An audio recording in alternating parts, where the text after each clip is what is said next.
اعوذ باللہ من الشیطان الرجیم بسم اللہ الرحمن الرحیم الحمدللہ رب العالمین والصلاة والسلام علی محمد وعلی آلہ وسلم۔ انشاءاللہ آج ہم سورہ ابراہیم کے چوتھے رکوع کا مطالعہ کریں گے۔ اس سے پچھلے رکوع کا خاتمہ اس بات پر ہوا تھا کہ ہر کسی کو مرنے کے بعد رب کریم کے سامنے پیش ہو کر اپنے اعمال کا حساب دینا ہے۔ متکبرین اور ان کے تابع فرمان کام کرنے والوں کے لیے سخت سزا ہے، جس پر وہ چاہیں رونا دھونا کریں یا صبر کریں، سزا تو سہنی ہی پڑے گی۔ آئیے مطالعہ قرآن کا آغاز اس دعا کے ساتھ کرتے ہیں کہ اللہ تعالیٰ اپنے حبیب رحمت للعالمین صلی اللہ علیہ وآلہ وسلم کے طفیل ہمیں قرآن کریم کا صحیح مفہوم عطا فرمائے، آمین۔ بسم اللہ الرحمن الرحیم۔ وقال الشیطان لما قضی الامر، اور کہتا ہے شیطان جب چکا دیا جاتا ہے معاملہ، ان اللہ وعدکم وعد الحق کی، بے شک اللہ تعالیٰ نے تم سے ایک وعدہ کیا، وعدہ حقیقی، ووعدتکم فاخلفتکم، اور میں نے تمہیں وعدہ دیا تو میں نے اس کے خلاف کیا۔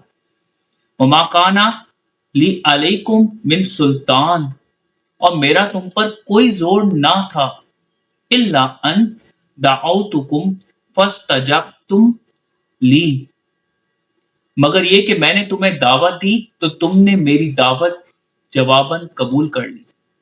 فلا تلومونی ولوموا انفسکم، پس تم مجھے مت ملامت کرو اور ملامت کرو اپنے آپ کو۔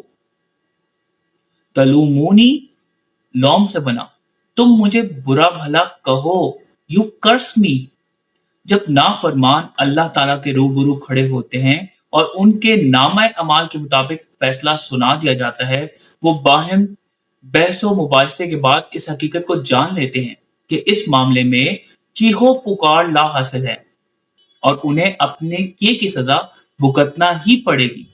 اس وقت شیطان ان سے کہہ دیتا ہے کہ اللہ تعالیٰ نے تم سے جو وعدے کیے وہ سب سچے تھے، جبکہ میں نے تم سے جو بھی وعدہ کیا جھوٹا ہی کیا۔ حقیقت یہ ہے کہ میرا تم پر کوئی زور نہیں تھا اور تم اپنی مرضی کے خود مالک تھے۔ جب میں نے تمہیں شر کی دعوت دی تم نے قبول کی، اس لیے اب مجھے الزام نہ دو بلکہ اپنے آپ کو ملامت کرو کہ تم نے کس قدر جہالت کا ثبوت دیا۔ آیت جاری ہے۔ ما انا بمصرخیکم وما انتم بمصرخی، نہ میں تمہارا فریاد رس ہوں اور نہ تم میرے فریاد رس ہو۔ انی کفرت بما اشرکتمونی من قبل، میں کفر کرتا ہوں اس سے جو تم نے مجھے شریک بنائے رکھا اس سے پہلے۔ ان الظالمین لہم عذاب علیم، بے شک جو ظلم کر رہے ہیں ان کے لیے المناک عذاب ہے۔ بمصرخیکم، سرخ سے بنا، تمہاری التجا کی داد رسی کرنے والا، یور ہیلپر۔ شیطان مزید کہتا ہے کہ اس وقت میں تمہاری کوئی فریاد رسی نہیں کر سکتا اور نہ ہی تم میری کوئی فریاد رسی کر سکتے ہو۔ جو تم نے مجھے اللہ تعالیٰ کا شریک بنائے رکھا میں تو سرے سے مانتا ہی نہیں اور اس کا انکار کرتا ہوں۔ ایسا ظلم کرنے والوں کے لیے دردناک عذاب ہے۔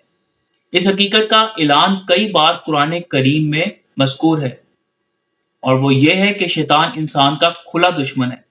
وہ برائی پر آمادہ کرتا ہے اور جب اس کے کہے کے مطابق کوئی برا کام کر لیتا ہے تو اپنا دامن جھٹک کر ایک طرف ہو جاتا ہے۔ سورۃ الحشر کی آیت نمبر 16 میں ارشاد ہے، جیسے مثال شیطان کی جب وہ انسان سے کہتا ہے کفر کر، سو جب وہ کفر کر لیتا ہے کہتا ہے میں بری ہوں تم سے، میں خوف کھاتا ہوں اللہ رب العالمین سے۔ وَأُدْخِلَ الَّذِينَ آمَنُوا وَعَمِلُوا الصَّالِحَاتِ، اور داخل کیے جاتے ہیں جو ایمان لائے اور عمل صالح کرتے رہے، جنات تجری من تحتها الانہار خالدین فیہا بإذن ربہم، باغات میں جن کے نیچے نہریں جاری ہیں، رہتے رہیں ان میں اپنے رب کے اذن سے۔ تحیتہم فیما سلام، اس میں ان کی تحیت سلامتی ہے۔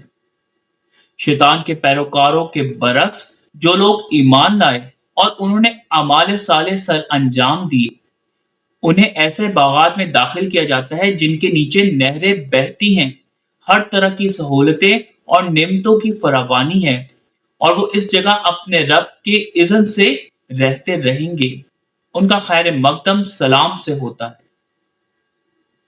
الم تر کیف ضرب اللہ مثالا کلمات طیبات، کیا نہیں دیکھا تم نے کیسی دہرائی اللہ تعالیٰ نے مثال کلمہ طیبہ کی، کشجارۃ طیبات اصلها ثابت وفرعها فی السماء، جیسے شجرہ طیبہ اس کی جڑ پر ثبات اور اس کا اوپر کا حصہ آسمان میں، توتی اکولها کل حین باذن ربها، دیتا ہے اپنی پیداوار ہر آن اپنے رب کے اذن سے، وَيَضْرِبُ اللَّهُ الْأَمْثَالَ لِلنَّاسِ لَعَلَّهُمْ يَتَذَكَّرُونَ، اور اللہ تعالیٰ دہراتا ہے مثالیں لوگوں کے لیے تاکہ وہ یاد دہانی حاصل کریں۔ اسلحہ اصل سے بنا، اس کی جڑ اٹس روٹ، فرعہا فرع سے بنا، درخت کی چوٹی، بلند ہوتا یا اوپر چڑھتا ہوا حصہ، اٹس ٹری ٹاپ، رائزنگ اور کلائمبنگ۔ خیر و شر کے انجام کے بعد اس حقیقت پر روشنی ڈالی جا رہی ہے کہ حیات زندگانی میں کون سی طرز زندگی ہمارے لیے مشل راہ ثابت ہو سکتی ہے اور کون سی طرز ہمارے لیے تباہ کن نتائج پیدا کر سکتی ہے۔ ایک مثالی اور سب سے بہترین طرز شجر طیبہ ہے۔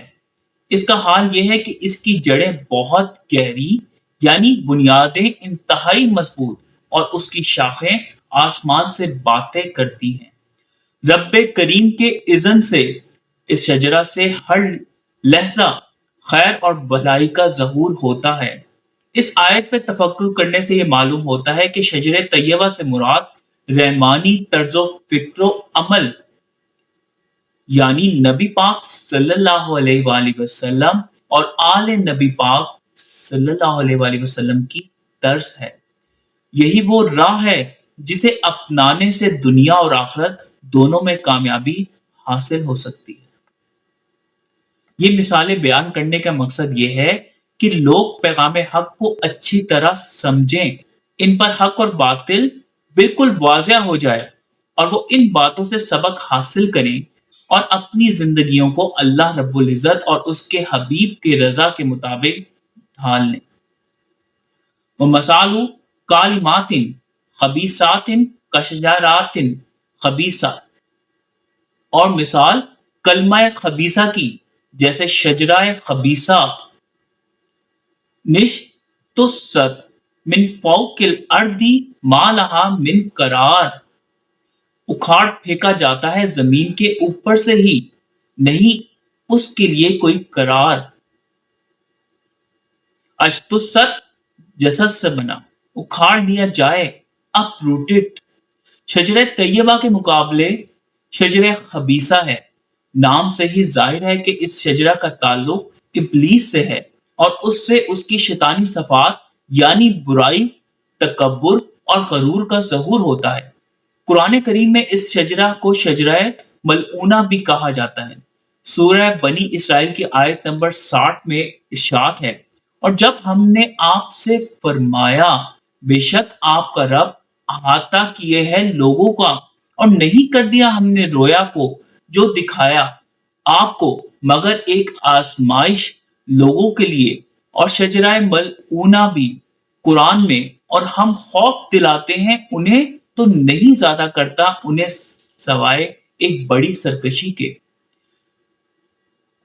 شجرہ خبیثہ یعنی شیطنت کے پیروکاروں کی منزل جہنم یعنی آگ کا گڑھا ہے۔ یثبت اللہ الذین آمنوا بالقول الثابت فی الحیات الدنیا وفی الآخرہ، ثبات دیتا ہے اللہ تعالیٰ ایمان والوں کو قول ثابت سے حیات دنیا میں اور آخرت میں۔ وَيُضِلُّ اللَّهُ الظَّالِمِينَ،